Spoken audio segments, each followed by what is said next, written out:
ஜெய் சத்குரு. கோவிந்தபுரம் சத்குரு ஞானானந்த பாதுகா மண்டபத்தில் ஜனங்களுடைய நன்மைக்காக தொடர்ந்த பிரார்த்தனைகளும் சமூக சேவை நடவடிக்கைகளாக அன்னதானம் முதலான நல்ல காரியங்களும் நடக்கிறது. இதுக்கு கைங்கரியம் பண்ணி எங்களுடைய கரங்களை வலுப்படுத்தணும்னு நினைக்கிறவா உங்களால் முடிஞ்ச காணிக்கைகளை எங்களுடைய ட்ரஸ்ட்டுகளுக்கு அனுப்பிச்சு அந்த விவரத்தை எங்களுடைய ஆஃபீஸ் நம்பரில் தெரியப்படுத்தினா உங்களுக்கு ரசீதும் பிரசாதம் அனுப்பப்படும். எல்லாருடைய ஒத்துழைப்பையும் நான் வேண்டி கேட்டுக்கிறேன். சதாசிவ சமாரம்பாம் சங்கராச்சாரிய மத்தியமாம் அஸ்மதாச்சாரிய பரியந்தாம் வந்தே குரு பரம்பராம். மந்தஸ்மிதமுகாம்போஜம் மகனீய குணார்ணவம் மதுராபாஷிணம் சாந்தம் சர்வபூததயாபரம் பக்தவாத்சல்யஜலதிம் பரமானந்தவிக்கிரகம் ஞானானந்தம் பிரபன்னோஸ்மி நிர்மலஞான சித்தையே.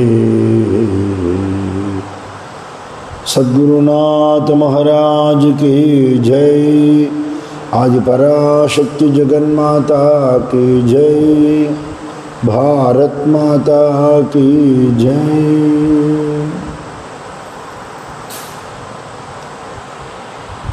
லலிதா நவரத்ன மாலையில்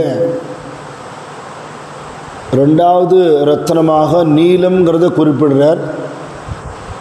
அதில் 2 வரிகள் நேத்திக்கு பார்த்தோம். மனுஷ சரீரத்தில் முதுகு தண்டு வடத்துக்கு கீழே இருக்கக்கூடிய மூலாதார ஸ்தானத்தில் குண்டலினி அப்படின்னு சொல்லக்கூடிய ஒரு சர்ப்ப வடிவத்தில் அம்பாள் இருக்கா அப்படிங்கிற ஒரு விஷயத்தை இந்த பாடலில் சொல்கிறார். மூலக்கனலே சரணம் சரணம் முடியா முதலே சரணம் சரணம். அந்த குண்டலினி ஆகிய சக்தி தெய்வீக முறையில் விழித்து கொண்டு யோக நிலையில் பக்தியிலையும் அது சாத்தியம்னு விவேகானந்த சுவாமி சொல்கிறார். நல்ல உள்ளமுருகி பக்தி பண்ணும் பொழுது பகவானோட திருநாமத்தை சொல்லி பஜனை பண்ணி ஆடி பாடும் பொழுது அந்த குண்டலினி சக்தி எழுந்துக்கிறதுங்கிறார். அது அனுஷ்டான பலம் ஜப பலம் இருக்கிறவனுக்கு தக்க வச்சுக்க முடியும், பாக்கி பேருக்கு தக்க வச்சுக்க முடியாதுங்கிற. அதனால தான் நம்ம பெரியவாழ்லாம் எல்லாத்தையும் கம்பைண்டாக வச்சுருக்கான். அனுஷ்டானம் வேணும், நாம ஜபம் வேணும், நாம சங்கீர்த்தனம் பக்தி வேணும், ஆத்ம விசாரம் வேணும், அப்படி எல்லாத்தையும் சேர்த்து வச்சுருக்கான்.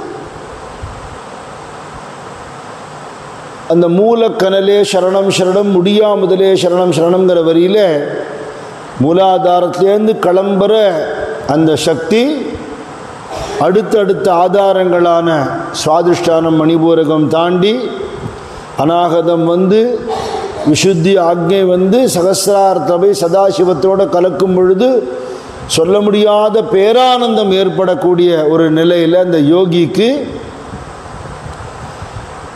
ஒரு பட்சி பறக்கிறார் போல, வெட்ட வெளியான ஆகாசத்தில் பறக்கிறார் போல ஒரு விவரிக்க முடியாத ஒரு ஆனந்த அனுபவம் உண்டாகுங்கிறத நேற்றுக்கு நம்ம பார்த்தோம். அதை சிம்பாலிக்காக சொல்கிறதுக்கு தான் தப்போவனத்தை அந்த மகர விளக்கில் புலநடக்கத்துக்காக ஒரு ஆமையை கீழே வச்சு அந்த 7 ஆதாரங்களுக்கு 7 தட்டு வச்சு மேலே பறக்கிற ஒரு பட்சியை வச்சுருப்பாங்கிறத பார்த்தோம். ராமகிருஷ்ண மடத்துடைய சிம்பல் பார்த்தோம்னா ஒரு சர்ப்பம் அப்படி சுத்தின்னு இருக்கும். அதுக்குள்ளுக்குள்ள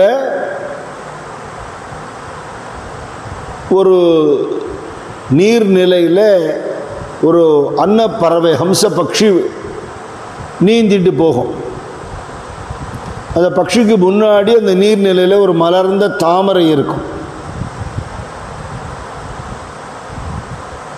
பின்னாடி சூரியன் பிரகாசமாக தெரியும். விவேகானந்த சுவாமி தான் அதை டிசைன் பண்ணார். தாமரை மலர்றதுக்கு ஆதாரம் நீருங்கிறது போல பலனை எதிர்பாராமல் பண்ணக்கூடிய கர்மாங்கிறது அந்த ஆதாரமான நீர்நிலை. அதனால் மலரக்கூடிய பக்திங்கிறது தாமரை. இந்த தாமரை மலர்றதுக்கு நீர் மட்டும் போராது, சூரியனும் வேணும். சூரியனோட ஒளி படணும். அந்த சூரியன் தான் ஞான சூரியன். அப்போ கர்மயோகம் வந்துடுத்து, பக்தி யோகம் வந்துடுத்து, ஞான யோகம் வந்துடுத்து. ராஜயோகம்ங்கிற குண்டலினி யோகம் தான் அந்த சர்ப்பம். அது எல்லாத்தையும் சர்க்கிள் பண்ணிட்டு அப்படி இருக்கும். இதோடைய விளைவால் விவேகானந்த சுவாமி சொல்கிறார், இதில் ஏதாவது ஒன்றையோ இல்லை எல்லாத்தையுமோ அபியாசம் பண்ணி உன்னுடைய பிறவி பயனாகிய மனுஷ பிறவி எடுத்ததோட லட்சியம் என்ன? To realise the divinity within our செல்ஃப்ஸ்ன்னு சொல்கிறார். நமக்குள்ளுக்குள்ளே இருக்கிற தெய்வீகத்தை உணர்வது. அந்த தெய்வீகத்தை உணர்றதுங்கிறது தான் ஹம்சபக்ஷி. ஹம்சங்கிறது பரமஹம்சர்னு சொல்லலாம், இல்லை அஹம்சஹாங்கிற அந்த மந்திரத்தோட விளைவான சாக்ஷாத் பகவான்னு சொல்லலாம். இதை தான் சிம்பாலிக்காக விவேகானந்த சுவாமி வச்சுருக்கார். ராமகிருஷ்ண மடத்தோட சிம்பிள் எல்லா மடத்து பப்ளிகேஷன் புக்கிலெல்லாம் நம்ம பார்க்கலாம். மடத்தில் போனால் பெருசாக வச்சுருப்பா. அது என்னமோ பாம்பு இருக்கே நடுவில் ஒரு அன்னம் மாதிரி ஏதோ ஒன்று மிதக்கிறதே தாமரைப்பூ இருக்கே நமக்கு தோணும். அது எல்லாத்துக்கும் ஒரு அர்த்தம் இருக்குது. அப்படி தான் தபோவனத்து மகர விளக்குக்கும் ஒரு அர்த்தம் வச்சுருக்கார் சுவாமி. அப்படி முடிவில்லாத பேரானந்தத்தை அந்த யோகி அடைகிறான். அதுக்கு காரணமானவள் யார்? அம்பாள், அவளோட கருணையால். அதனால் மூலக்கனலே சரணம் சரணம், முடியாமுதலே சரணம் சரணம். அடுத்தது கோலக்கிளியே சரணம் சரணம், குன்றாத ஒளிக்குவையே சரணம்னு சொல்லுது. மேலே பறக்கிற அந்த பட்சி அந்த யோகியுடைய பேரானந்தமான விவரிக்க முடியாத ஆனந்தத்தை குறிக்கிறாப்புல அந்த கிளி மாதிரி, கிளி ஆகாசத்தில் பறக்கிறார் போல ஒரு நிலை வரும். அந்த கிளியாக இருக்கிறவளும் அவளே தான். பட்சிகளில் கிளி ரொம்ப புத்தி கூர்மை உள்ளது, அறிவாற்றல் உள்ளது. மனுஷாளோட பழகும், அவள்கிட்டேருந்து வார்த்தைகளை கிரகிச்சென்று பழக்கி வச்சா திருப்பி சொல்லவும் முடியும். அதுக்கப்புறம் என்ன, ரொம்ப நட்புணர்வோடு இருக்கும். காட்டில் வளரக்கூடிய ஒரு ஜீவன்னா கூட வீட்டிலையும் வளர்க்கக்கூடிய அளவுக்கு அது பழகும். ஞானமயமான ஒரு பக்ஷின்னு அதை சொல்கிறது ஒரு சிம்பல். இப்போ எல்லா புஷ்பங்களும் இருக்குது, எல்லாம் சுவாமிக்கு பிரீத்தியானது தான். ஆனால் தாமரைங்கிறது it has got a spiritual significance. நமக்குள்ளே மலரக்கூடிய தெய்வீக மலர்ச்சியை குறிக்கக்கூடியதாக அந்த தாமரை இருக்குது. அது மாதிரி ஞானத்தோட அடையாளமாக அந்த கிளி சொல்லப்படுறது. அதனால்தான் பிறந்ததுலேருந்து ஞானியாக அந்த சுகபிரம்மத்துக்கு கிளி உருவத்தோடு நாம் வழிபடுறோம். அவர் பிறக்கும்போதே 16 வயசு பையனாக கிளி முகத்தோட ஞானியாக பிறந்தார்னு தான், ஆவிர்பவிச்சார்னு தான் அவரோட சரித்திரம் இருக்குது. அவர் தான் பரீட்சித்துக்கு பாகவதத்தை உபதேசம் பண்ணி அவனை துக்கத்திலேருந்து விடுவிச்சாருங்கிறது சரித்திரம்.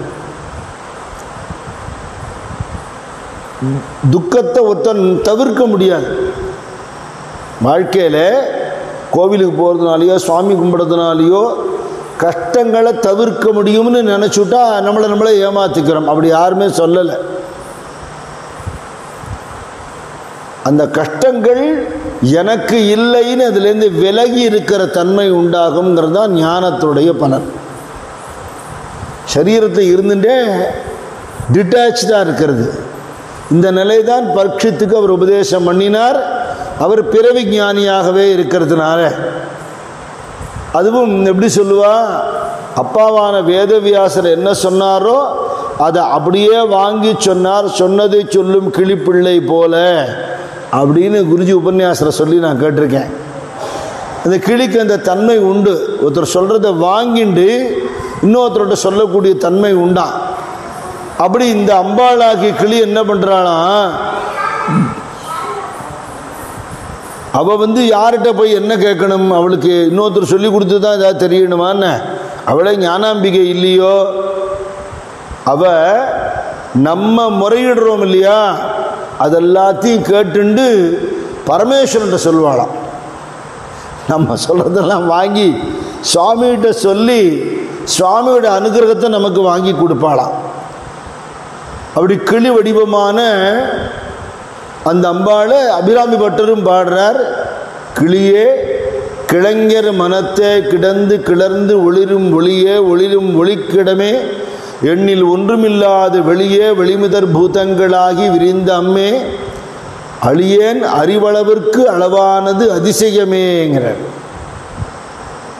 மா ஒரு கிளி எப்படி அழகுக்கு அழகு அறிவுக்கு அறிவு, அது குரல் கொடுத்தா இனிமைக்கு இனிமையாக இருக்கோ, அப்படி எங்கெல்லாம் அழகு இருக்கோ, எங்கெல்லாம் அறிவு இருக்கோ, எங்கெல்லாம் மேன்மை இருக்கோ, அது எல்லாம் உன்னோட இடம். எல்லாமாக நீ தான் இருக்க. தான் லலிதாங்கிற வார்த்தையே அவ்வளவு அழகு, சொல்ல முடியாத விவரிக்க முடியாத அழகு, தெய்வீகமான அழகு. அந்த அழகோட அன்பும் ஆன்மீகமும் சேரும் பொழுது அந்த அழகை பார்த்தா மனசில் விகல்பம் வராது, கையெடுத்து கும்பிடணும்னு தோணுமா.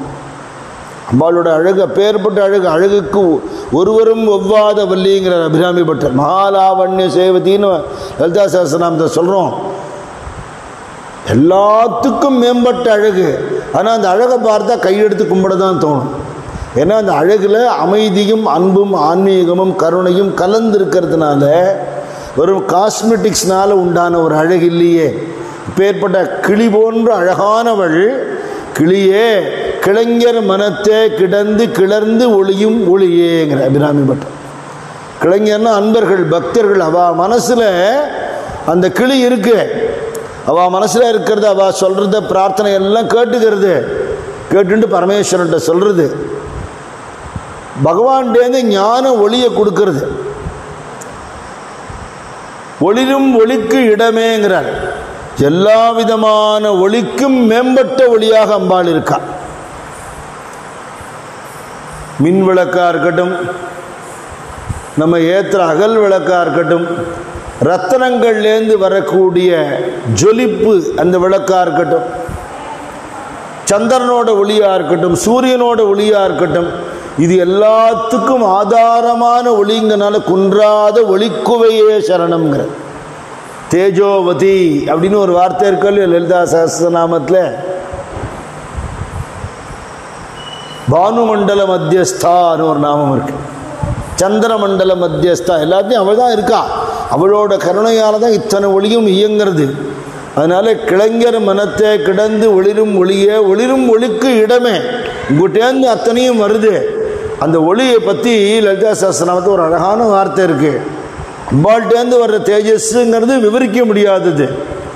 அவளுடைய அழகான திருவடியில் இருக்கிற நகம் இருக்க, அந்த நகத்திலேருந்து வரக்கூடிய ஒரு ஒளி அறியாமை இருளை போக்குகிறது. அழகான வார்த்தை இல்லையா? நகதி திதி சஞ்சன்ன நமஜன தமோ குணா. தமோ குணத்தை நீக்கக்கூடியது அப்பேற்பட்ட ஒளினா அவளோட முழு திருமேனி எப்பேற்பட்ட ஒளியாக இருக்கும். அந்த ஒளியை மனசில் நினைக்கிறவாளுக்கு முகத்தில் எப்பேற்பட்ட ஒளி உண்டாகும், ஹிருதயத்தில் எப்படி ஞான ஒளி உண்டாகும்.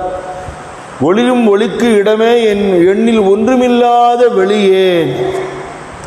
நினச்சி நினச்சி நினச்சி அம்பாளை நினச்சி நினச்சி குருநாதரை நினச்சி நினச்சி வேறு நினைப்புகள் எல்லாம் ஒடுங்கி அந்த ஒரு நினைப்பே நின்று போகக்கூடிய நிலையில் அப்புறம் அந்த நினைப்பும் நினைக்கப்படுகிற பொருளோட கலந்து போகிற நிலையில் அப்போ என்ன மிச்சம் இருக்கும்னா ஒன்றும் இல்லை, அவ்வளவுதான். ரமண பகவான் ஒரு உதாரணம் சொல்லுவார். பிணம் சுடு தடி போலன்னு ஒரு உதாரணம் சொல்லுவார். எண்ணத்தோட மூலமாகிய நான்கிற எண்ணத்திலேருந்தானே எல்லாம் எழுந்து வருது. அதறி கவனமாக இரு. ஒரு எண்ணம் வருதுன்னா அந்த எண்ணத்தோட பின்னாடி ஓடாத, அதோட மூலத்தை கவனியும்பார். ஸ்மசானத்தில் வெட்டியான் என்ன பண்ணுவான், ஒரு தடி வச்சுட்டு இருப்பான். அந்த பிரேதம் எரியும் பொழுது அங்கே போட்டுக்கிற சுள்ளி விறகு அந்த விராட்டி எல்லாம் விழும். அதை அப்படியே தள்ளி விடுவான். அதெல்லாம் எல்லாம் விழுந்து விடாமல் அப்புறம் உடம்பு நன்னா எரிஞ்சுடுத்துன்னா அது மட்டும் தடியை வச்சுட்டு இருப்பான். அப்புறம் அந்த தடியை அதில் போட்டு விடுவானா.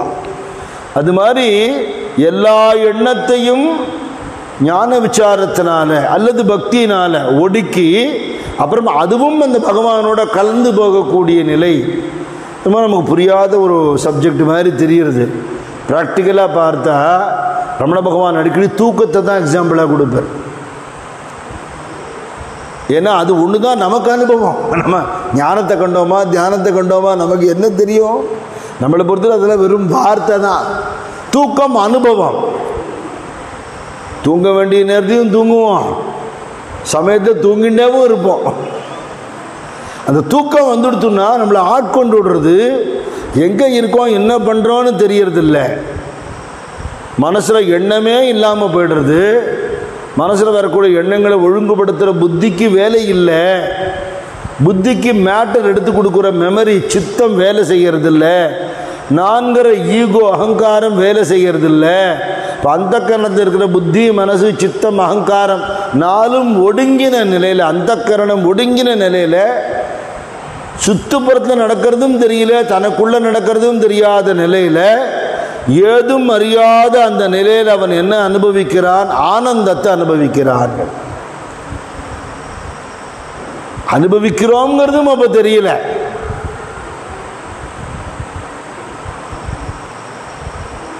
எழுந்திருந்ததுக்கு அப்புறம் அனுபவிச்சோங்கிறது தெரியறது.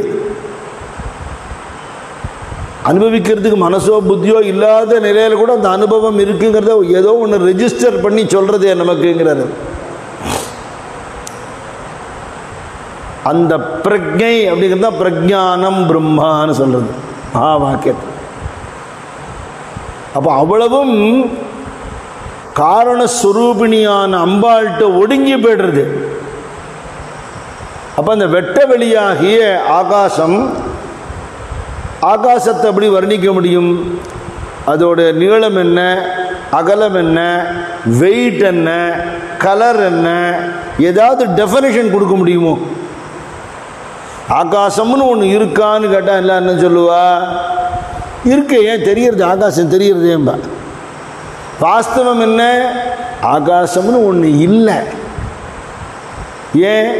எதுவும் இல்லாதது எதுவோ அதுதான் ஆகாசம். எதுவும் இல்லாத வெட்ட வெளிக்கு தான் ஆகாசம்னு பேர். ஆகாசம்னு ஒரு பொருள் கிடையாது, ஒரு கனபரிமாணம் உள்ள ஒரு வஸ்து இல்லை. அப்போ அப்படி ஒன்று இல்லவே இல்லையான்னா இல்லை. ஆனால் அதுக்குள்ளே தான் எல்லாமே இருக்கு. அந்த ஸ்பேஸ்க்குள்ளே தான் பூமியிலேருந்து எல்லா கோளங்களும் இல்லையா, எல்லாம் அதுக்குள்ளே தான் இருக்கு. அந்த கடவுள் இல்லைன்னு ஒருத்தன் சொன்னான்னா நம்ம அவனை கோச்சிக்க வேண்டிய அவசியம் இல்லை. அவனுக்கு தெரிஞ்சது அவ்வளவுதான். அவன் சொல்றதுலையும் உண்மை இருக்கு, அவனுக்கு அதுக்கு மேலே தெரியல. அதனால தான் அருணகிரிநாதர் உருவாய் அருவாய் உள்ளதா இலதாய்ன்னு சொன்னார். இல்லைங்கிறவனுக்கு இல்லாததாகவும் இருக்கு, இருக்குங்கிறவனுக்கு இருக்கிறதாகவும் இருக்கு. இந்த ஆகாச தத்துவங்கிறது தான் தெய்வங்கிறதுனால தான் கடவுள் எங்கே இருக்காருன்னா அப்படி கை காட்டுறான் பாருங்க, மேலே மேலே இருக்கார். மேலே இருக்காருன்னா இந்த வெட்ட வெளி ஆகாசம் எப்படி விவரிக்க இயலாததாக இருக்கோ, ஆனால் அப்படி ஒன்று இருக்குது, நம்ம பார்க்குறோம். அது எந்த நேரத்தில் என்ன கலரில் இருக்குன்னு யாருக்கும் தெரியாது. அதை வர்ணிக்க முடியாது, அடக்க முடியாது எதுக்குள்ளேயும். இங்கேருந்து பார்த்தா ஒரு ஆகாசம் தெரியும், வெளியில் போனால் இன்னும் பிரம்மாண்டமாக தெரியும். இன்னும் ரொம்ப கரெக்டாக சொல்ல போனால் கை இப்படி வச்சுன்னு இருக்கோம்னா அந்த கைக்குள்ளே ஒரு வெட்ட வெளி இருக்குது, அது ஆகாசம்தான். நமக்குள்ளே இருக்கிற ஸ்பேஸ் ஆகாசம்தான். ஒரு காலி பாத்திரம் இருக்குது, அந்த வெட்ட வெளி ஆகாசம்தான். எங்கெங்கெல்லாம் ஃபில்லப் ஆகாமல் இருக்கோ எல்லாமே ஆகாசம்தான். இதுதான் தெய்வத்தோட தத்துவங்கிறதுனால எண்ணில் ஒன்றுமில்லாத வெளியேங்கிற அபிராமி பட்டர். அதை புரிஞ்சுண்டா நீ தெய்வத்தை புரிஞ்சுக்கலாம்.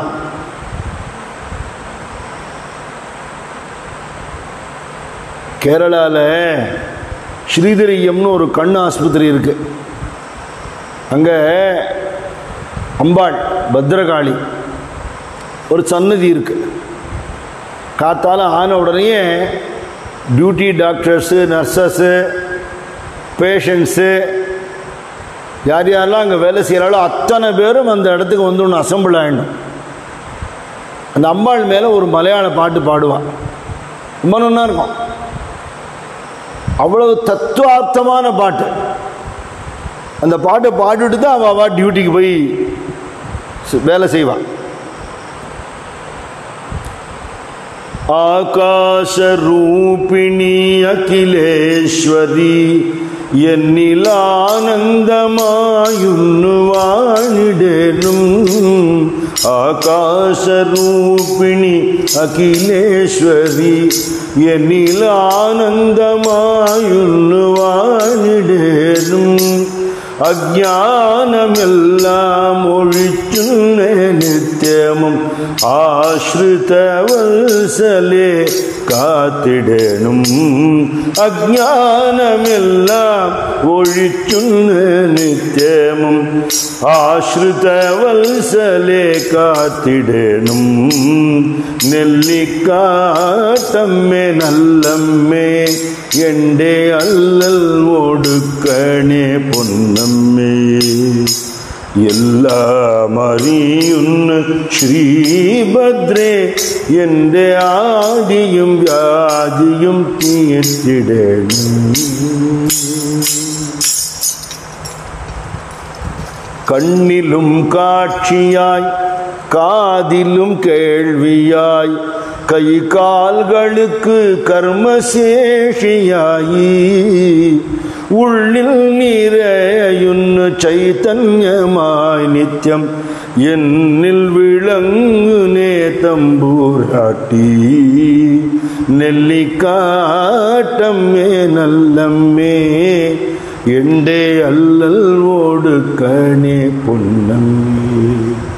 എല്ലാം അറിയുന്ന ശ്രീഭദ്രേ എന്റെ ആദിയും വ്യാധിയും தீர்த்திடனே.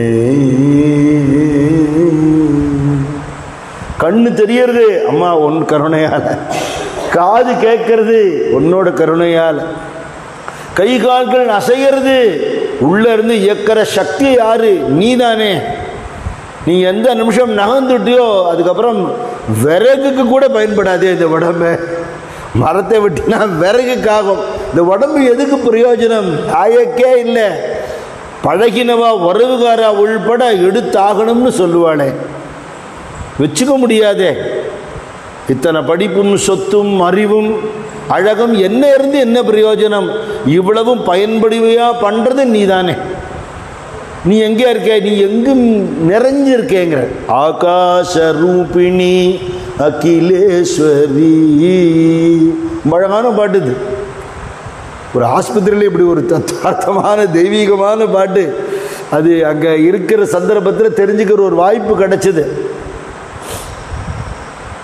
அப்படி எண்ணில் ஒன்றும் இல்லாத வெளியே வெளிமுதற் பூதங்களாகி விரிந்த அம்மே.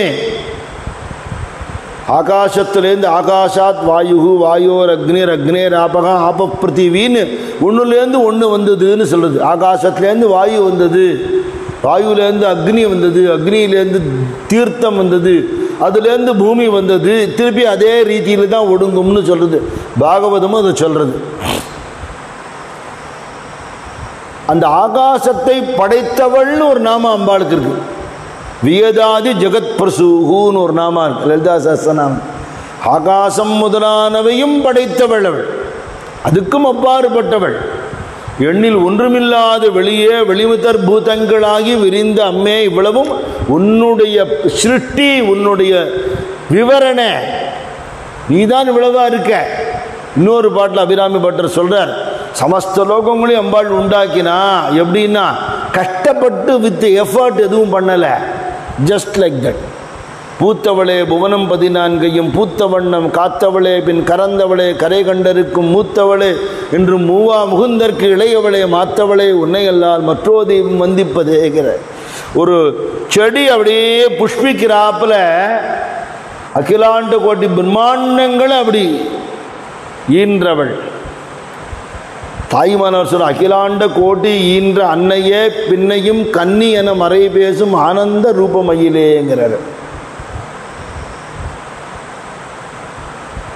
அப்பேற்பட்ட அம்பாள் விவரிக்க முடியாத ஒரு மகிமை உள்ளவள். அவர் சொல்றார் அபிராமி பட்டர், பெண்ணில் ஒன்றும் இல்லாத வெளியே வெளிமுதற் பூதங்களாகி விரிந்தம்மே. அழியேன் அறிவளவிற்கு அளவானது அதிசயமேங்கிற. நீ இதெல்லாம் படைச்சேங்கிறது அதிசயம் இல்லை, என் மண்டையிலையும் என்னுடைய அறிவுக்குள்ளேயும் நீ அடங்கிவிட்டிய. அடக்க முடியாத உன்னோட ரூபம் எனக்கு உன்னை பற்றி நினைக்கிறாப்புற ஒரு பாக்கியத்தை கொடுத்துட்டிய. நான் வழிபடுறதுக்கும் ஒரு ஸ்வரூபத்தை எடுத்துன்னு அப்படி வந்து உட்காண்டு நான் போட 2 புஷ்பத்தையும் வாங்கிக்கிறியே. நான் உளரையும் ஒரு ஸ்துதியாக எடுத்துக்கிறியே. என்ன கருணை அம்மா, இதுதானே அதிசயம்ங்கிறார். பேர்பட்ட ஒளி வடிவமானவள், குன்றாத ஒளிக்குவையே சரணம்ங்கிறார். எல்லா ஜோதிக்கும் அப்பாற்பட்ட பரஞ்சோதி பரமாத்மா பரமாணு பேர்பட்ட ஒளி வடிவமான அன்னை ஸ்ரீராமகிருஷ்ண பரமஹம்சருக்கு வந்து தட்சிணேஸ்வரத்தில் காளி கோவிலில் பூஜை பண்ணுறதுக்கு ஒரு பாக்கியம் கிடச்சிது. எத்தனையோ பேர் கோவிலில் பூஜை பண்ணுறா, அவளுடைய கடமையாக பண்ணுறவா உண்டு. ஒழுங்காக கடமையை பண்ணால் சம்பளம் கொடுப்பா, சம்பாவனை கொடுப்பா. பரமஹம்சர் என்ன எதிர்பார்த்தார்னா, இந்த பணம் வாங்கிறதுக்காக நான் வரல, அது தப்புன்னு சொல்லலை, எனக்கு அது வேண்டாம், எனக்கு அதை விட அதிகமாக வேணும். என்ன வேணும்? அம்பாளே வேணும், அம்பாளே வேணும். சம்பளம் கொடுக்குறவாள்கிட்ட போய் எனக்கு ஒரு 10 ரூபா கூட கொடுக்கணும்னா கொடுத்துருவா. அம்பாளை கொடுக்கணும் அவன் எங்கே போவான் பாவம், அது அவளே தானே கேட்கணும். அதனால் அம்பாளை பார்த்து கதறி கதறி கதறி கதறி அழுதார். ஏன்னா அவர் காலத்துக்கு முன்னாடி வாழ்ந்த மகான்கள் பாட்டெல்லாம் பாடுவாராம். கமலாகாந்தர், ஷியாம பிரசாதர்னு மகான்கள்லாம் சக்தி உபாசகர்கள்லாம் இருந்திருக்கா அவர் காலத்துக்கு முன்னாடி. அவள் பாட்டுகள்லாம் பாடுவார். இப்போ நம்ம ஏன் இந்த தபோவன பாட்டெல்லாம் பாடுறோம், அகஸ்தியர் பாட்டெல்லாம் பாடுறோம்?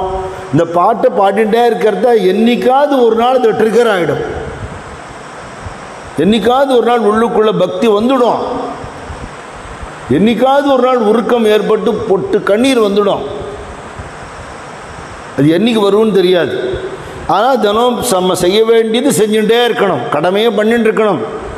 ஒரு நாளைக்கு அதை தாண்டின ஒரு நிலைமை வரும். அதுக்காக தான் மகான்கள் பாட்டை பாடுறது. அதில் ஒரு அருள் சக்தி இருக்கு இல்லையா? அப்படி பாடிட்டு இவாளெல்லாம் உன்னை பார்த்துருக்கேன்னு பாடுறாளேம்மா, எனக்கு அந்த பாக்கியம் கிடைக்காதா? தமிழில் ஒரு பாட்டு உண்டு, பார்க்க பார்க்க 10,000 கண்கள் போதுமோ, பரதேவதே உந்தன் பாத கமலங்கள் தன்னை பார்க்க.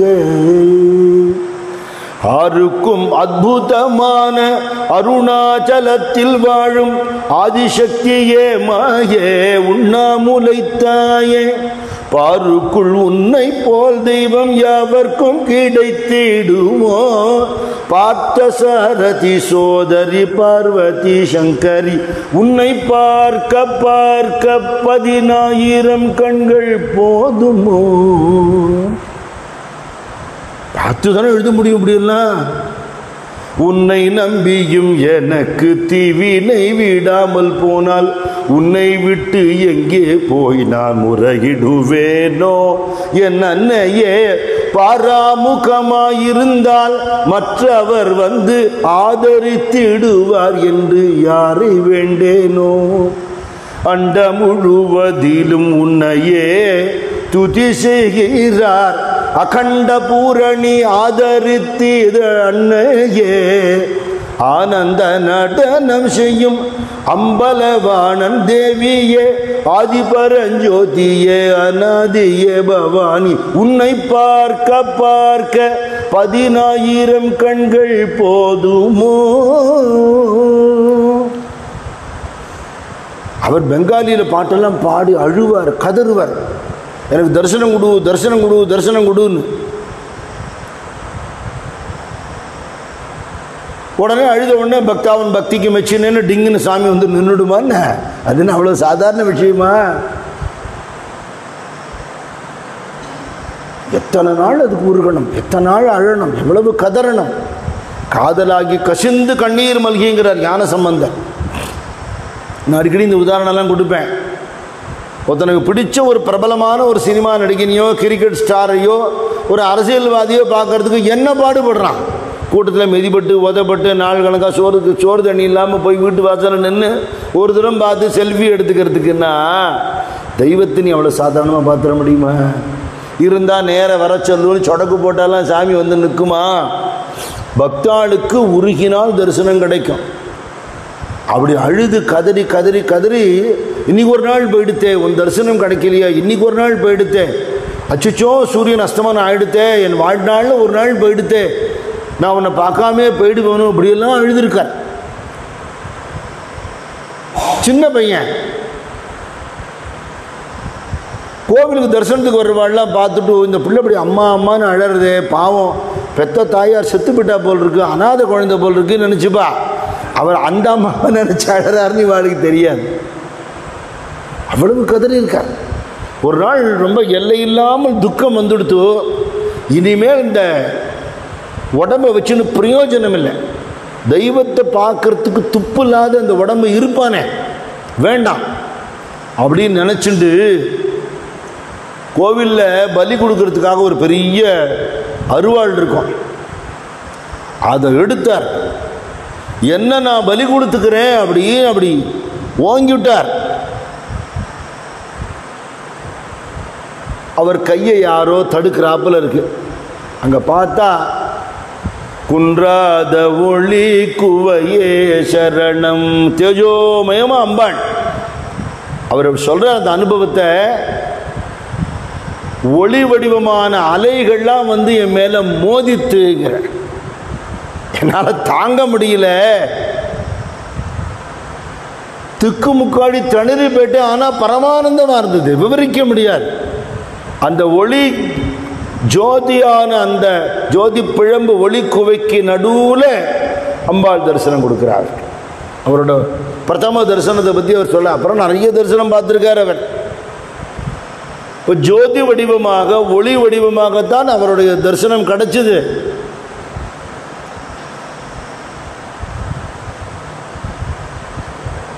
அப்போ அந்த ஒளியாக இருக்கக்கூடிய அந்த அம்பாள் அவளுடைய ஒரு பிரதிநிதியாகத்தான் நம்ம தீப ஜோதியை வழிபடுறோம். அவளோட சொரூபமாக தான் சந்திர சூரிய மண்டலங்களில் அம்பாளை நினச்சி வழிபடுறோம். சூரிய மண்டலத்தில் அம்பாளை நினச்சி வழிபடுறதுங்கிற முறை தான் காயத்ரி ஜபிக்கிறது. காயத்ரி மண்டலத்தில் நடுவில் சூரிய மண்டலத்தில் காயத்ரி தேவியை ஜபம் பண்ணுறோம் இல்லையா? லலிதா சஹஸ்ரநாமத்தில் அந்த நாமமும் இருக்கு, சந்தியான்னு இருக்கு, துஜபிருந்த நிஷேவிதான்னு ஒரு நாமம் இருக்கு, காயத்ரி வியாகிருதி எல்லாம் அவர் நாமம் அவளோட நாமா தான்.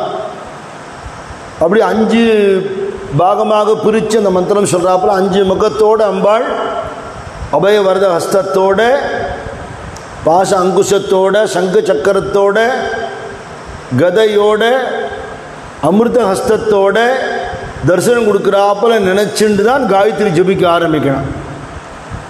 அதே மாதிரி பூர்ண சந்திரனை பார்க்கும்போது மகாபரிவா சொல்கிறார், சந்திரமண்டல மத்தியஸ்தான் இருக்குது, அதனால் அதுக்குள்ளே நீ அம்பாளை நினச்சிக்கோம்பார். ஏன்னா சந்திரன் தான் மனசுக்கு காரகன், மனோகாரகன். மனசை எழக்கூடிய எண்ணங்கள்லாம் சந்திரனுடைய ஒரு ஆகர்ஷணத்தினால் தான் ஏற்படுறது. சந்திரனுடைய ஒரு சஞ்சலமான அந்த கதிர்கள் அம்பாளோட கருணையால் மட்டுப்படும் பொழுது மனசில் எண்ணங்கள் குறையுங்கிறார். அது அவர் அழகாக இங்கிலீஷில் எக்ஸ்பிளைன் பண்ணுறார் பெரியவா. லூனார்னா சந்திரன், அந்த மனசு கெட்டு போனவனுக்கு லுனாட்டிக்குன்னு பேருங்கிறார். அப்போ இந்த சந்திர மண்டலத்துக்கு நடுவில் அம்பாளை தியானம் பண்ணணுமா? பௌர்ணமி அன்னைக்கு ரொம்ப விசேஷமானது.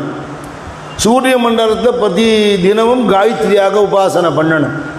அப்படி ஒளிக்கெல்லாம் ஆதாரமாக இருக்கால் குன்றாத ஒளிக்குவையே சரணம். அது ஸ்வயம் ஜோதி, ஸ்வயம் பிரகாசங்கிறதுனாலே இது இருந்தால் தான் இது தெரியுங்கிறது இல்லை. இப்போ சூரியனுடைய ஒளி இல்லைன்னா சந்திரனுடைய ஒளி கிடையாது. ரத்தனங்கள் இருக்கிற ஒளியெல்லாம் வாங்கி ரிஃப்ளெக்ட் பண்ணுறதே தவிர அதுக்கு நேச்சுரலாக ஒளி கிடையாது. இதெல்லாம் கரண்ட் எலக்ட்ரிசிட்டி இருந்தால் வேலை செய்யும், இல்லைன்னா வேலை செய்யாது. ஏகப்பட்ட பல்பு போட்டுக்கலாம், கரண்ட் இருந்தால் தான் வேலை செய்யும். இதெல்லாம் ஒன்று டிபெண்ட் பண்ணி இருக்கு. ஆனால் பகவான்கிறது ஸ்வயம் ஜோதிங்கிறதுனால, தானாகவே ஒளிரக்கூடிய ஜோதிங்கிறதுனால அதுக்கு எதுவும் தேவையில்லை. ஆத்மாவை ஸ்வயம் ஜோதின்னு தான் சொல்கிறது. அதுக்கு ரமண பகவான் ஒரு எக்ஸாம்பிள் கொடுக்குறார். திடீர்னு கரண்ட்டு கட் ஆகிடுது. இப்போது இப்போதைக்கு வராது, ரொம்ப நேரம் ஆகுங்கிற. ஜெனரேட்டரும் வேலை செய்யலைன்னு வச்சுக்கோங்களேன். இங்கே உட்காந்துருக்கிற யாரையும் எனக்கு தெரியாது. இங்கே வச்சுருக்கிற கண்ணாடி கூடோ குடிக்கிற தண்ணியோ எதுவும் கண்ணுக்கு தெரியாது. எதையாவது எடுக்கிறேன்னு எதையாவது கீழே கொட்டி விடுவான். இறங்கி போகிறதே யார்ட்டையா இடிச்சிருவோமோன்னு பயமாக இருக்கும். பிச் டார்க், அவ்வளோ இருட்டு, ஒன்றும் தெரியல. ஒன்றே ஒன்று தெரியுங்கிறார், என்ன? நீ இருக்கேன்னு உனக்கு தெரியுங்கிறார்.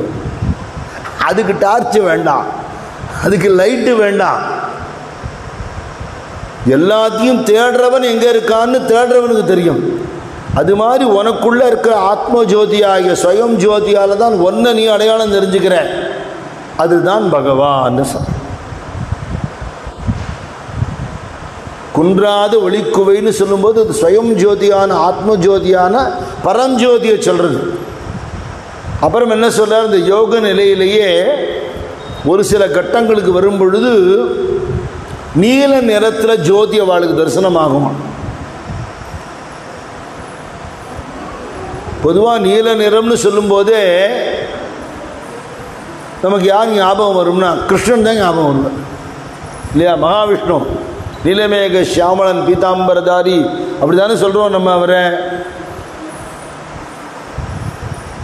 இந்த நீலமேக சியாமளம்ங்கிறது அம்பாளுக்கும் உண்டு. அவருக்கு என்ன பேர்? ஷாமசுந்தரன்னு பேர். அம்பாளுக்கு என்ன பேர்? ஷாமா சுந்தரின்னு பேர்.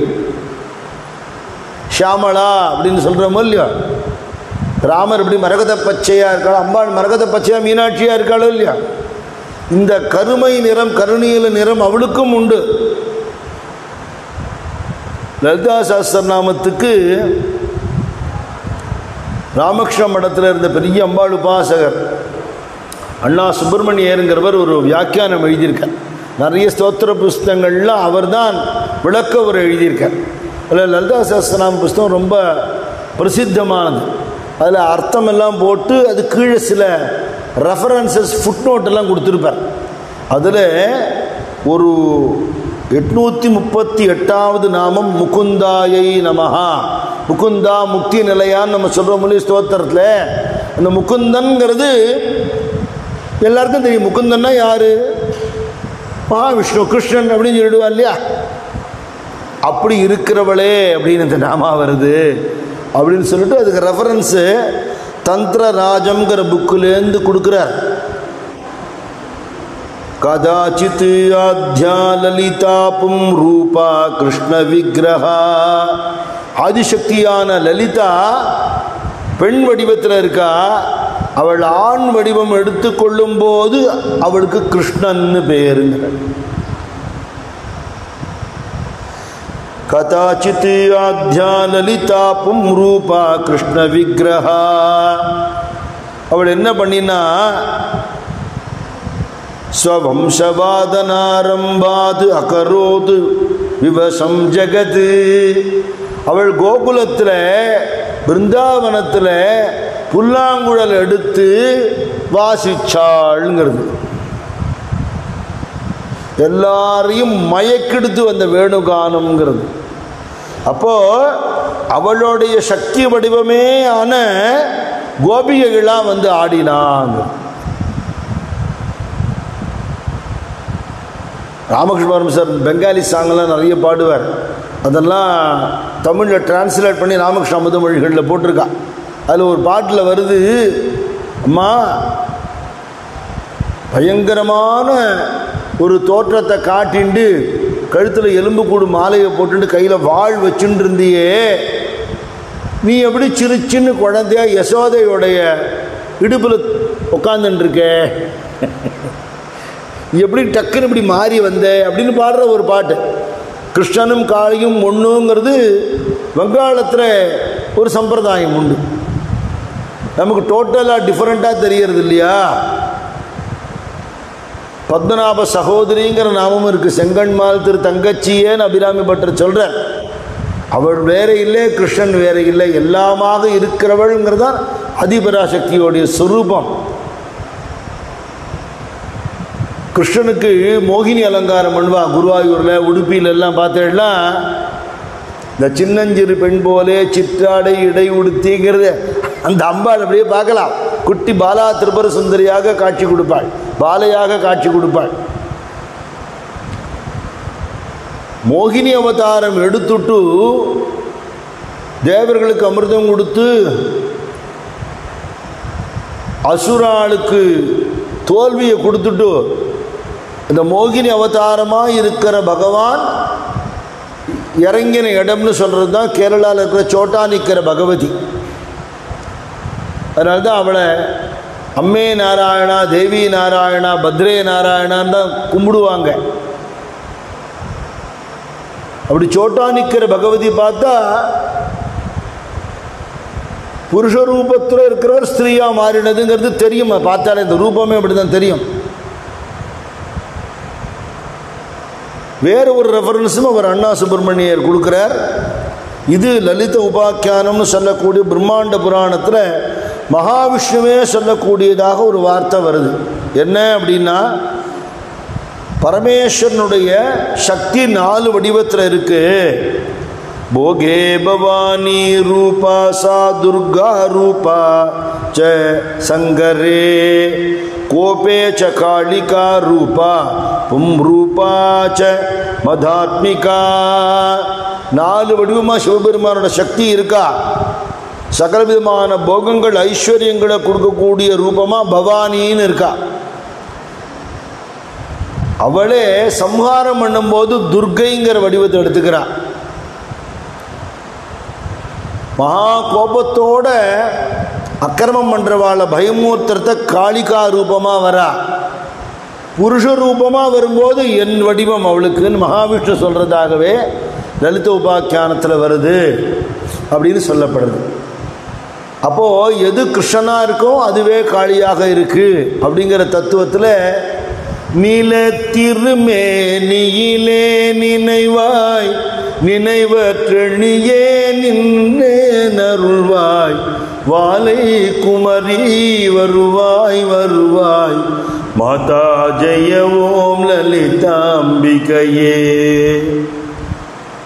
யோக ரீதியில் நீல ஜோதி தரிசனமாகி அந்த ஜோதியில் லயிச்சு போகிற யோகியை சுற்றி நீல ஒளி வருமா.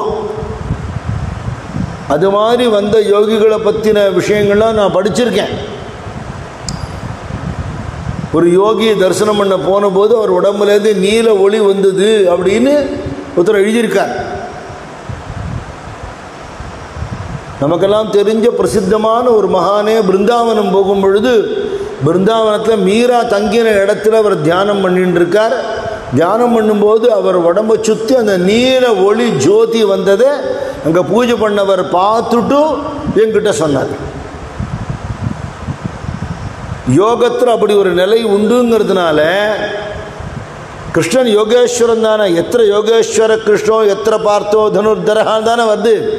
அந்த யோகேஸ்வரனான கிருஷ்ணன் நீல நிறத்தில் இருக்கான்னா என்ன அர்த்தம்னா, அந்த நீல ஜோதி அவன்கிட்டேருந்து வந்துட்டே இருக்கும். அது எமனேட் ஆகிட்டே இருக்கும். அந்த ரேடியேஷன் அதுதான் கிருஷ்ணனோட சொரூபமாகவே இருக்கு. அந்த நீல ஜோதி யோகத்தில் ஹையர் லெவலுக்கு போகும்போது தரிசனமாகும்னு சொல்கிறான். பொதுவாக ரூம்லேயே ப்ளூ லைட்டு போட்டு வச்சுங்களேன், நீங்கள் அதை பார்த்துட்டே இருந்தனால மனசு அமைதியாகும் தெரியுமா. நீலத்துக்கு மனசை சாந்தப்படுத்துகிற தன்மை உண்டு. அந்த நீல ஜோதி இருக்கே அதை பார்த்து, அம்மா நீ நீல நிறத்தில் இருக்கிற உன் வடிவத்தை பார்த்தேன், மற்ற நினைவுகளெல்லாம் எனக்கு அத்து போயிடுத்துங்கிற. இந்த நீல நிறத்திலேயே நீ எனக்கு தரிசனம் கொடுத்த, பாலையாகவே நீ வந்தேன்னு சொல்ற. நீல திருமேனியிலே நினைவாய் நினைவற்றளியே நின்றே நருள்வாய் வாலை குமரி வருவாய் வருவாய் மாதா ஜெய ஓம் லலிதாம்பிகையே மாதா ஜெய ஓம் லலிதாம்பிகையே மாதா ஜெய ஓம் லலிதாம்பிகையே மாதா ஜெய ஓம் லலிதாம்பிகையே மாதா ஜெய ஓம் லலிதாம்பிகையே. ஸ்ரீவித்ய உபாசனை பண்ணுறவாளுக்கும் கோபால சுந்தரி மந்திரம்னு ஒரு மந்திரம் இருக்குது. கிருஷ்ணனும் சக்தியும் சேர்ந்த மந்திரம் ஜபத்துக்கு. மன்னார்குடி ராஜகோபால சுவாமி எல்லாருக்கும் தெரியும். பார்த்துட்டே இருக்கலாம். அப்படி ஒரு அழகு, கஷ்கமுஷ்கன் அழகான கிருஷ்ணன். சுற்றி ஆவினங்கள்லாம் நிற்க ஒரு மாட்டு மேலே அப்படி கையை வச்சுண்டு மாடு மேய்க்கிற கோலத்திலேயே அவ்வளோ அழகாக இருப்பார் கிருஷ்ணன். அவருக்கு என்ன பேர் தெரியுமா? ஸ்ரீவித்யா ராஜகோபால சுவாமின்னு தான் பேர். நிறைய அம்பாள் உபாசகால் கிருஷ்ண ரூபத்தில் அம்பாளை வழிபடுறவா உண்டு. இந்த தத்துவங்களுடைய ஒற்றுமை சாமியத்தினால தான் அவரோட சகோதரின்னே சொல்றா. அப்போ இந்த பாடலில் நீலம்ங்கிற ரத்தனத்தை சொல்லிட்டு இதில் நீல நிறமான அந்த திருமேனிங்கிறது அது அம்பாளையும் சொல்லி கிருஷ்ணனையும் சொல்லி அப்படி வழிபடுறார். அப்படி ரெண்டு பேரும் சேர்ந்திருக்கிற கோலம்னு பார்க்கணும்னா ஜெகநாதர் போய் பார்க்கலாம். சுபத்ராங்கிறவள் யாரு? அம்பாள் தானே. இந்த பக்கம் சகோதரி, அந்த பக்கம் பலராமன்கிற சகோதரன், பக்கத்தில் கிருஷ்ணன். அப்படின்னு மற்ற ஊரில் பெருமாள் தனியாக இருக்கிற கோயில் உண்டு, கிருஷ்ணன் தனியாக இருக்கிற கோயில் உண்டு, ராதா கிருஷ்ணனாக இருக்கிறது உண்டு, ருக்மிணி சத்யபாமாவோடு இருக்கிறது உண்டு. உலகத்திலேயே ஜெகநாதர் சன்னதியில் மட்டும்தான் தங்கையோடு அண்ணாவையோடு அது பார்க்கக்கூடிய ஒரே இடம் இதுதான்.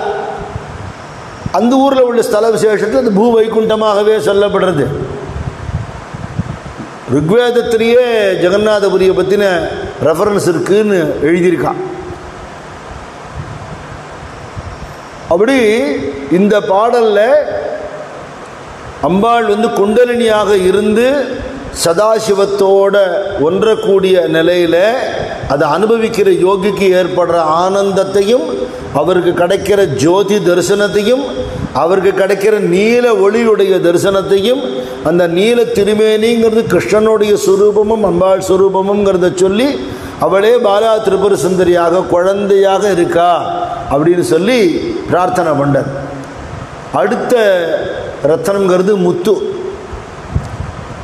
முத்தேவரும் தொழிலாற்றிடவே முன்னின்றருளும் முதல்வி சரணம், வித்தே விளைவே சரணம் சரணம், வேதாந்த நிவாசினியே சரணம், தத்தேறிய நான் தனையன் தாய், சாகாதவரம் தரவே வருவாய், மத்தேருததி கிணை வாழ்வடையேன், மாதா ஜெய ஓம் லலிதாம்பிகையே, மாதா ஜெய ஓம் லலிதாம்பிகையே, மாதா ஜெய ஓம் லலிதாம்பிகையே, மாதா ஜெய ஓம் லலிதாம்பிகையே, மாதா ஜெய ஓம் லலிதாம்பிகையே.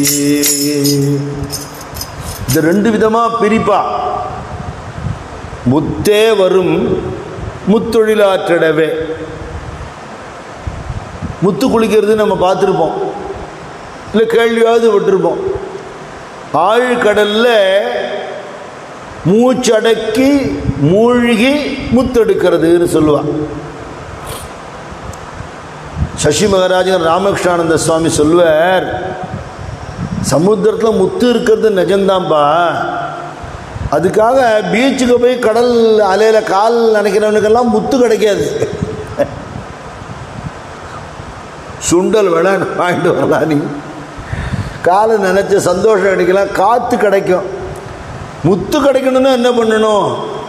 கடலில் ஆழ மூழ்கணும், அதுக்கு அபியாசம் வேணும், மூச்சு அடக்கணும்.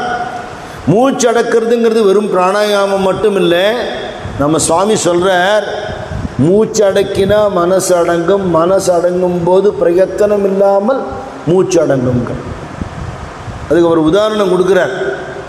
பிராணாயாமம் பண்ணுறவாளுக்கு மூச்சு அடங்கும், யோக நிலை. மனசை தெய்வீக சிந்தனையில் ஈடுபடுத்தி ஒடுக்கினா மூச்சு அடங்குங்கிறதுக்கு என்ன சுவாமி சொல்கிறார்? தெய்வீக சிந்தனைக்கே நீ போக வேண்டாம், நீ ஏதோ ஒரு முக்கியமான வேலை பண்ணிட்டு இருக்க, ரொம்ப கவனத்தோடு பண்ணுற ஆஃபீஸ் வேலையை எடுத்துப்போமே, ரொம்ப கவனமாக பண்ணிட்டு இருக்கோங்கிறத நமக்கு உயிர் வாழற அளவுக்கு தேவையான அளவுக்கு தான் காற்று போயிட்டு வந்துட்டு இருக்கோம், அது நமக்கே தெரியாது. அந்த வேலை முடிஞ்சோடனே ஹபா அப்படின்னு ஒன்று சொல்லுவான், அதுக்கு என்ன பேர்? பெருமூச்சுன்னு பேர். நான் இப்போ தான் பெருமூச்சு விட்டேன், அவ்வளவு நேரம் விடாத மூச்சை சேர்த்து விடுற, அதான் பெருமூச்சு. மனசு ஒரு இடத்துல ஒடுங்கி இருக்கும்போது மூச்சு ரொம்ப வெளியில் வராது. மூச்சு ஒடுக்கும் பொழுது மனசு ஒடுக்கும். இது ரெண்டுத்துக்கும் சம்பந்தம் இருக்கு. இப்போ மூச்சு அடக்கிறதுங்கிறது என்ன, மனம் அடக்கிறதும் சேர்ந்துக்கலாம். சந்தியாவந்தனத்துக்கு அதெல்லாமே மகான்கள்லாம் வச்சிருக்கா. சப்த லோகங்கள், 7 லோகங்களில் பூலோகத்திலேருந்து ஆரம்பிச்சு சத்தியலோகம் வரை 7 லோகங்கள்லையும் இருக்கிற பிரணவத்தை தியானம் பண்ணி கொண்டு அந்த பிராணவாயுவை உள்ளே இழுக்கிறது, அதுக்கப்புறம் பூரிக்கிறது பூரகம், அப்புறம் கும்பகம் அப்படியே அடக்கிறது உள்ள காயத்ரி மந்திரம் சொல்லி, அதுக்கப்புறம் ரேச்சகம்னு சொல்லி அதை வெளியில் மெதுவாக ரிலீஸ் பண்ணுறது. அப்படி பண்ணும் பொழுது மனசு ஒடுங்கிறத நம்ம பிரத்யட்சமாக உணரலாம். ஒன்றும் கஷ்டமான விஷயமே இல்லை. நித்தியபடியே நம்ம அதை செய்யும் பொழுது மனசு ஒடுங்கிறத நம்ம உணரலாம். அப்படி அந்த மூச்சடக்கி முத்தெடுக்கிறதுங்கிறது என்ன, நமக்குள்ளேயே தெய்வீகத்தை முத்தாக இருக்கிற பகவானை உணர்றதுக்கு பிராணாயாமம் முதலான சாதனைகள் அல்லது மனசு ஒடுங்குறாப்புல சத்சங்கத்தில் ஈடுபடக்கூடிய சாதனைகள். அதில் ஈடுபடும் பொழுது என்ன வரும், முத்தே வரும். முத்து வந்துடும். எங்கள் குலதெய்வத்துக்கு பேரே முத்துக்காளி அம்மன் தான் பேர். முத்து கிடைக்கும். அந்த முத்து கிடைக்கிறது கூட அழகாக சொல்லுவான். எப்படி தெரியுமா, அது என்னது முத்துங்கிறது என்ன, அந்த முத்து சிப்பிக்குள்ள விழுந்த ஒரு துளி மழை, அந்த முத்து சிப்பி அப்படி ஆகும் சமுத்திரத்தில் மேலே வருமா, ஆகாசத்தை பார்த்துட்டு வருமா, வந்து அப்படி வாயை திறக்குமா. அது ஒரு கணக்கு சொல்லுவா, சுவாதி நட்சத்திரத்தன்னைக்கு ஒரு சொட்டு மழை விழணுமா. அதில் அப்படி விழுந்துடுத்துனா டப்புன்னு மூடிண்டு கடலுக்கு அடியில் போயிடுமா. இது எப்படின்னா, மந்திரோபதேசம் கிடைச்ச உடனே ஏகாந்தமாக ஒரு பக்தன் போய் அதை ஜபம் பண்ணுறாப்புல ஒரு தபஸ். அப்போ அந்த வெறும் மழைத்துளியும் இதோட உடம்புல இருக்கிற அம்சங்களும் சேர்ந்து விலை மதிக்க முடியாத முத்தாக மாறிவிடுறது. இப்போ ஆர்டிஃபிஷியல் பேர்லாம் அங்கெங்கே தயார் பண்ணுறா, அது விஷயம் வேறு. ஒரிஜினலுங்கிறது இப்படி தான் உண்டாருது. முத்துச்சிப்பியிலேருந்து வெறும் மழை தண்ணி தான். இப்போது மரமாக இருக்கிறது பூமியில் புதைஞ்சு ஆயிரக்கணக்கான வருஷமான பிறகு அதுவே தான் வைரமாக மாறுறதுன்னு சொல்லப்படுறது இல்லையா. நம்மளா வைரத்தை கிரியேட் பண்ணுறோமா, ஒரிஜினல் டைமண்ட் இப்படி தான் வருது. ஆர்டிஃபிஷியல் டைமண்ட் இவா கிரியேட் பண்ணுறான். அது மாதிரி இந்த டிரான்ஸ்ஃபர்மேஷன், அந்த முத்துங்கிறது என்ன, சாதாரண மனுஷ ஜென்மத்துக்குள்ளே உள்ள சைத்தன்யம் இருக்குது, பகவான் இருக்கான்கிற ஒரு உணர்வோடு அந்த பிரஜையோடு இருக்கணும். நம்ம சுவாமி சொல்லுவார், ஒருத்தன் நாடகத்தில் நடித்தான், அவனுக்கு அன்றைக்கி பல்லு வலி, வேறு ஆள் கிடைக்காம அவன் தான் நடிக்கிறாப்புல ஆயிடுத்து. டைலாக் எல்லாம் பேசினான், வேஷமெல்லாம் போட்டான், கவனம் பூரா பல்லு வலியில் இருந்ததுங்கிற. அது மாதிரி என்ன வேலை பண்ணி கொண்டிருந்தாலும் உனக்குள்ள கடவுள் இருக்கார், கடவுள் அருளால் தான் நாம் இருக்கோம் அப்படிங்கிற பிரஜையும் இருந்து தேடுகின்ற பொருளாக தேடுபவனே ஆகணுங்கிற எண்ணம் வரணும் இல்லையா. அதுதான் இவ்வளவுக்கும் ரிசல்ட் தானே, தன் சாதனைக்கும் முடிவு என்ன. அப்போ இந்த முத்தொழில் ஆற்றுவதுன்னு சொல்லக்கூடிய மூச்சடிக்க முயற்சி பண்ணினால் முத்து வரும், முத்தே வரும், முத்தொழில் ஆற்றடவே. இன்னொன்று அர்த்தம் என்ன, முத்தேவரும் பிரம்மா விஷ்ணு மகேஸ்வரன், முத்தேவரும் முத்தொழில் ஆற்றடவே. சிருஷ்டி ஸ்திதி லயங்கிற காரியங்கள் பண்ண முன்னின்று அருளும் முதல்வி சரணம். 3 தேவர்களுக்கும் அவாவா காரியத்தை பண்ணும்படியாக நீ அனுகிரகம் பண்ணுற. பிரம்மாவோட சக்தியாக சரஸ்வதியாகவே நீ இருக்க, மகாவிஷ்ணு சக்தியாக மகாலட்சுமியாக அவரோட இருக்க, சிவபெருமானோட சக்தியாக உமாவாக அவ கூடவே இருக்க. இது எல்லாமாக கலந்த ஆதிபராசக்தியாக நீ இருக்க. அப்போ முத்தேவரும் முத்தொழில் ஆற்றடவே முன்னின்று அருளும் முதல்வி சரணம். இன்னொரு அர்த்தம் நம்ம பார்த்தோம், பிரயத்தனம் பண்ணி சாதனை பண்ணினா முத்து போல் அம்பாள் கிடைப்பாள். அப்படி முத்தே வரும் முத்தொழில் ஆற்றடவே. முன்னின்றவர்களுக்கு இப்படி பிரயத்தனம் பண்ணுறவனுக்கு அம்பாள் அனுகிரகம் பண்ணுவா. நீ என்ன அடையிறதுக்கு தானேப்பா இவ்வளவு கஷ்டப்படுறேன், கவலைப்படாது, நான் ஒரு நல்ல மகானவனுக்கு குருவாக அனுப்புகிறேன் இல்லையா. அவளேதான் குருவாக வரா, அவளேதான் குரு உபதேசம் பண்ணுற மந்திரமாக இருக்கா, அவளேதான் மந்திரத்தின் பொருளாக இருக்கா, தன்னை நாடி வரக்கூடிய வாளுக்கு அனுகிரகம் பண்ணுறா. அணியும் அணிக்கழகே அணுகாதவர்க்கு பிணியேங்கிறார். பிணிக்கு மருந்தே எல்லாமே அவள் தான் இல்லையா. மணியே மணியின் ஒளியே ஒளிரும் அணி புனைந்த அணியே அணியும் அணிக்கழகே அணுகாதவர்க்கு பிணியே. அந்த அம்பாளோட கிருபையினால ஆத்ம சாதனையில வெற்றி உண்டாருது. எல்லா மகான்களோட சரித்திரமும் நீங்கள் பார்க்கலாம். அவளுடைய கடுமையான உழைப்பு சாதனையில் குரு கிருபை கிடச்சி அது பரிமளிக்கும் பொழுது ஈஸ்வர கிருபை கிடச்சி அவள் எதை நினைக்கிறாளோ அதை சாதிச்சு படுறா அப்படிங்கிறத நம்ம பார்க்குறோம். நிர்குண உபாசனையை ஆத்ம விசாரத்தை பிரதானமாக உபதேசம் பண்ணின ரமண பகவானே தாயாரோட அதிஷ்டானத்து மேலே மகாமேருவை பிரதிஷ்டை பண்ணி ராத்திரி பூராக அந்த மேருக்கிட்ட தன்னோட கையை வச்சுட்டு தன்னுடைய அனுகிரக சக்தியை அதுக்கு கொடுத்து இன்றைக்கும் ரமணாசிரமங்கிறது ரமண பகவான் திருமேனியோட இருந்த இடமும் அவருடைய அதிஷ்டானமும் அவருடைய பக்தர்கள் தியானம் பண்ணுற இடம் மட்டும் இல்லாமல் மாத்ருபுதேஸ்வரருங்கிற ஒரு ஆலயமும் அங்கே இருக்கு. இப்படி சகுன உபாசனை பண்ணி தான் நிர்குணத்துக்கு மனசு லீனமாகணும்.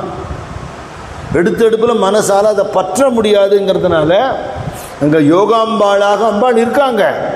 நவராத்திரினா அங்கே பூஜை நடக்கிறது, அந்த மகாமேருக்கு பூஜை நடக்கிறது. தபோவனத்தில் ஞானாம்பிகையாக சன்னதி இருக்குது, ஞான துர்க்கையாக இருக்குது. நம்ம சுவாமியே ஞானாம்பிகையாக காட்சி கொடுத்துருக்கார் பக்தாளுக்கு. 10 நாள் உற்சவம் அமோகமாக நடக்கிறது. சங்கர மட்டங்கள்லாம் அவள் விமர்சையாக கொண்டாடுறா. ரத்னத்ரயம்னு அப்பய தீட்சிதர் சொல்கிறார்னு மகாபரிவா சொல்கிறார். எத்தனையோ தேவதைகள்லாம் வேதத்தில் சொல்லப்பட்டா கூட பிரதானமான 3ங்கிறார். என்ன? பரமேஸ்வரன், மகாவிஷ்ணு, அம்பாள் அப்படின்னு. இந்த 3த்துல பாக்கி எல்லாம் அடக்கம். ஷண்மதம்னு சொல்கிற பாக்கி உள்ள விஷயங்களும் கணாபத்தியமாக இருக்கட்டும், கௌமாரமாக இருக்கட்டும், அது ரெண்டும் சைவத்தில் அடங்கிடும். சூரியநாராயண உபாசனை வைஷ்ணவத்தில் அடங்கிடுங்கிறதுனால அந்த 6 3 ஆகிடுறது. அந்த 3ம் ஒன்றாகி நிற்கக்கூடிய நிலையை தான் லலிதா நவரத்னமாலையோ லலிதா சகஸ்ரநாமோ சொல்கிறது. ஏன்னா இவ்வளவு தெய்வங்களுக்கும் சக்தியாக இருக்கிறவள் அவள்தான். தட்சிணேஸ்வர் காளி கோயில் போனால் பவதாரிணி சந்நிதியில் சிவபெருமான் அப்படி படுத்துட்டு இருப்பார், அவர் மேலே ஏறி நின்றுட்டு இருப்பார் அம்பாள் பவதாரிணி. பார்த்துட்டா என்ன தோணும்? நம்ம வீடுகளில் தான் இப்படி நினச்சோம், அங்கேயும் இப்படி தானே ஆத்துக்காரர் மேலே ஏறி தான் நிற்பாளோ. அது தத்துவம். ஒன்று பொட்டன்ஷியல் எனர்ஜி, உன்னோட கைனட்டிக் எனர்ஜி. ஒன்று ஆதாரமான சக்தி, ஒன்று எல்லாத்தையும் நிர்வகிக்கிற சக்தி. அப்படி ஆதாரமான சக்தியாக பரமேஸ்வரன் படுத்துட்டு இருக்கார். அவர் ஆதாரமாக வச்சுட்டு அவ்வளவையும் நிர்வகிக்கிற ஆர்ப்பரிக்கிற சக்தியாக பவதாரணி இருக்கு. அவ்வளவையும் கொண்டு செலுத்துறவள், நடத்துகிறவள். பரமஹம்சர் அழகான ஒரு எக்ஸாம்பிள் சொல்லுவார். சிலதெல்லாம் இந்த காலத்துக்கு டேலி ஆகுமோ என்னமோ தெரியாது, அவர் அந்த காலத்து உதாரணமாக சொன்னதாக வச்சுக்கலாமே. பெரிய வீடு, பண்ண வீடு, கோடீஸ்வரன், ஏகப்பட்ட சொத்து பத்து, ஏகப்பட்ட வேலையாட்கள். கார்த்தாலும் எல்லாரும் அம்மா அம்மான்னு எஜமானி அம்மாவை தான் பார்க்குறதுக்கு வருவா. எல்லோரும் அம்மாட்ட தான் இன்ஸ்ட்ரக்ஷன் கிடைக்கும். அதனால் எல்லோரும் காத்துட்டுருப்பா. இந்த வீட்டு ஐயாங்கிறவர் படுத்துட்டு இருப்பார். இந்த அம்மா என்ன பண்ணுவா, அவர் இடுப்புலேருந்து சாவி கொத்த உருவி இவ எடுக்கிறான்னு அவருக்கும் தெரியும். பீரோவெல்லாம் திறந்து யார் யாருக்கு என்னென்ன பட்டு வாடா பண்ணணுமோ பண்ணி, யார் யாருக்கு என்ன இன்ஸ்ட்ரக்ஷன் கொடுக்கணுமோ எல்லாத்தையும் பண்ணுவாள். அவ்வளவையும் நடத்தி வைக்கிறது அவள் தான். அதுக்கப்புறம் சாவி கொத்தை கொண்டு வந்து கொடுத்துருவா. வேலையெல்லாம் முடிஞ்சு ராத்திரி சயனிச்சுக்கும் போது சாவி கொத்தும் அவரும் இருப்பார், அவளும் அங்கேயே சயனிச்சுப்பான். அது மாதிரி அவ்வளவுக்கும் ஆதாரமான பரமேஸ்வரன் அசையாத சக்தியாக இருக்கார். அவ்வளவையும் நிர்வகிக்கிற சக்தியாக அம்பாள் இருக்காங்க. நிறைய குடும்பங்கள்லேயே பார்த்தா கூட மெயினாக சம்பாதிக்கிறதோ இந்த சோர்ஸுங்கிறது அந்த புருஷனாக இருப்பார். அவர் அது மட்டும்தான் தெரியும், பாக்கி நிர்வாகம் பண்ணுறதுல அம்மா தான் இல்லையா? அப்படி இவ்வளவு தேவதைகளுக்கும் மூல சக்தியாக முத்தேவரும் முத்தொழிலாற்றடவே முன்னின்று அருளும் முதல்வி சரணம்னு சொல்லி அவளே வித்தாக இருக்கா, அவளே விளைவாக இருக்கா. வித்தே விளைவே சரணம் சரணம், வேதாந்த நிவாசினியே சரணம். இதோட விளக்கங்களை நம்ம நாளைக்கு சத்சங்கத்தில் பார்க்கலாம். आदिपराशक्ति जगन्माता की जय, सद्गुरुनाथ महाराज की जय। ज्ञानानंदा ज्ञानानंदा सद्गुरु